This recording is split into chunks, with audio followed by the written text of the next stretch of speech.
This new DJ Khaled album, God Did, is a lot of things. First off, it's the Avengers Endgame of team-ups in music. I mean, we have never seen a record that features Eminem, Jay-Z, Lil Wayne, Kanye West, and Drake all at once. I mean, that is history in itself. Further than this, it's one of the most star-studded albums DJ Khaled has ever put out, with stars like SZA, Future, John Legend, Dr. Dre, Vori, 21 Savage, Lil Durk, Quavo, Takeoff, Buju Banton, Rick Ross, City Girls, Jadakiss, and so many more featured on this record.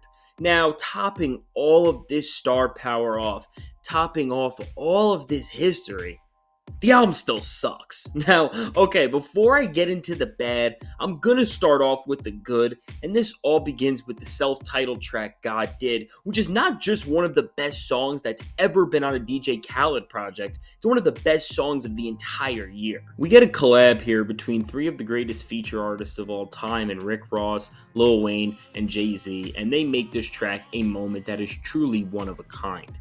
The beat here is soulful, it's climatic, and it adds a sense of power to the song that heightens the stakes of the MC's performances.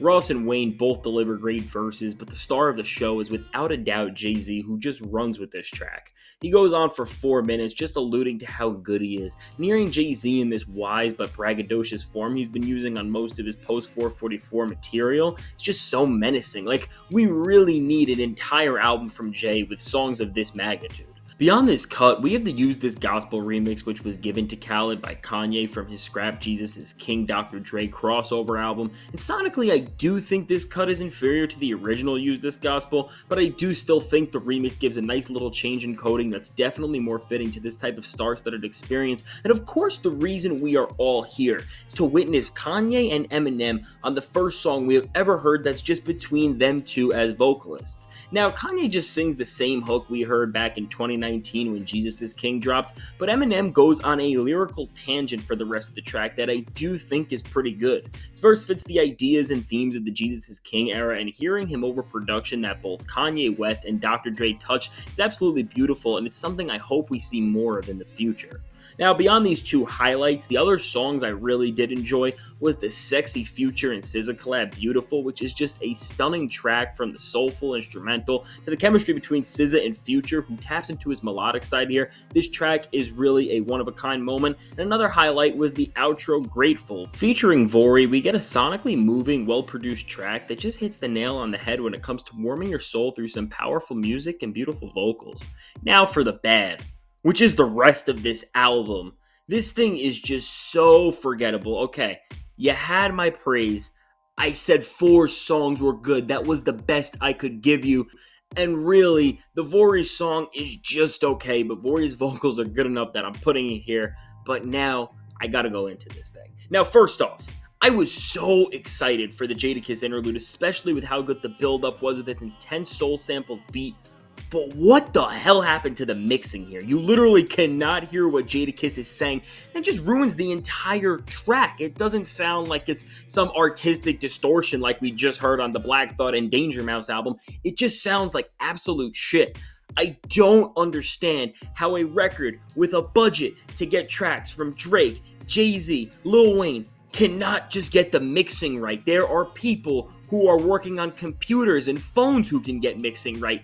This just does not make sense. This track is just such a miss. And now, speaking of soul samples, this brings me to the cut Way Past Luck with 21 Savage, which should be an amazing cut with 21's semi-introspective subject matter and the sappy soul sample beat, but 21's lazy delivery kills any sort of momentum this track was building.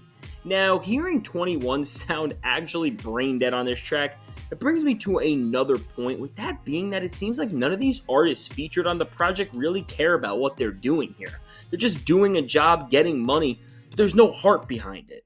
Most of these artists sound like they're not giving their B-side or C-side, but they're giving their D-side performances, and it just makes a lot of this record feel empty outside of the star-filled names on the track list.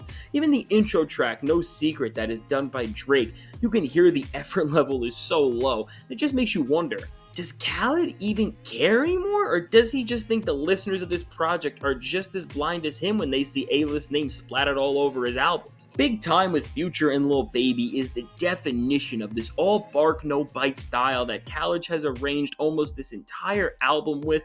The track just sounds like everything else we've heard from them, just a little worse than usual, and this just makes this track have absolutely no reason to listen to. Why are we going to go out of our way to hear a collab we've already heard multiple times and just hear the worst version of it? Like, this group of Lil Durk, Gunna, Lil Baby, 21 Savage, Future, Roddy Ricch, and the rest of these cats, they are always collaborating on each other's projects. Do we really need to see another one of these flashy tracks, especially when you can't get simple things like the mixing right and the effort level is the lowest we will ever see it at? And we have had a lot of dud projects in trap recently, so that is saying a lot. Worst of all, we even see Khaled continue the trend from his last record of doing the worst job ever of sampling a classic hit song with the cuts Party All the Time with Quavo and Takeoff and Staying Alive with Drake and Lil Baby. Like, I just don't get it. We're taking a 70s or 80s dance track, horribly cutting it up, putting some half-assed trap drums over it. It just does not work. Like, I don't understand in any realm where any sort of producer even would call this sampling. Like, this is disrespectful to Eddie Murphy. This is disrespectful to the Bee Gees. How are you going to butcher these songs? He did it on the last album, and somehow the sampling got worse here. Again, it's just so frustrating when you have such a big budget. Like, you are taking a track with Drake and Lil Baby, and you're sampling Staying Alive. Like, that is one of the most popular songs of all time, and somehow you can't find any sort of way to reinvent that through a sample. You're literally just interpolating it in the most boring way. It just shows so much uninnovation. Like, where is any sort of care to make something interesting?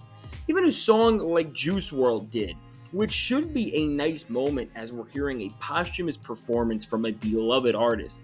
It just feels so botched due to the horrible mixing and the fact that this Juice track is not even 50% done and it's being released. It really gets to the point with this record where it's just like, what's the point of listening to this? It's not good, most of it's boring, and it's not bad to the point where you're really gonna laugh at it.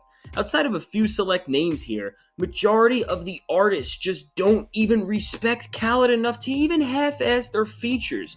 So that just brings us to the question, as listeners, why should we care? DJ Khaled really needs to reshape his brand because he is really just the joke of the industry. The fans don't respect him. It seems like most artists don't respect him, and while he can sell 100,000 copies first week, these are empty numbers that are only generated off the hype of names like Jay-Z, Eminem, and Kanye West. All in all, God Did isn't the worst thing ever, but it's not good. It has one of the best songs of the year with its self-titled track, and one of the best feature verses of the year with the Jay-Z verse on that song. Further than that, we get a cool collaboration here and there with SZA and Future hopping on a track and Eminem and Kanye hopping on a track, but outside of this, there is just nothing to go out of your way to listen to this for. Everything here is just so boring, it's so lazy, and hearing some of the biggest artists in the game just show such little effort in what their performances are here, just goes to show the level of detail put into this project, and it tells us that we should not care, that there are better investments with our time and whose art we're really going to listen to. If I'm going to say one more thing to better the future of DJ Khaled's place in hip-hop, I'm going to leave this here. As one of the only pure curators, with a platform big enough to get rappers like Eminem and Drake on your records, use this level of fame better. Use this platform for more than just charting and selling records and actually make a difference. Tap in with artists who will actually give you good performances and do something that will elevate the state of music as a whole. There is no point in ranking the track list here as it's all so bad, but to state again, the only tracks worth listening to are God Did, Use This Gospel, Beautiful, and Grateful. All in all, don't listen to God Did in its entirety. It's really just a culmination of boring, lazy material, and it shows everything that's bad in today's music industry. Now, for all of the reasons I said, I'm going to be giving this album, and this is a little generous, a 3 out of 10. Thank you all for watching this video. Your support means everything. Be sure to leave a like and subscribe. It helps out the channel a ton. Mr. Fantastic, Fantastic Hip Hop, signing out. Have a great day.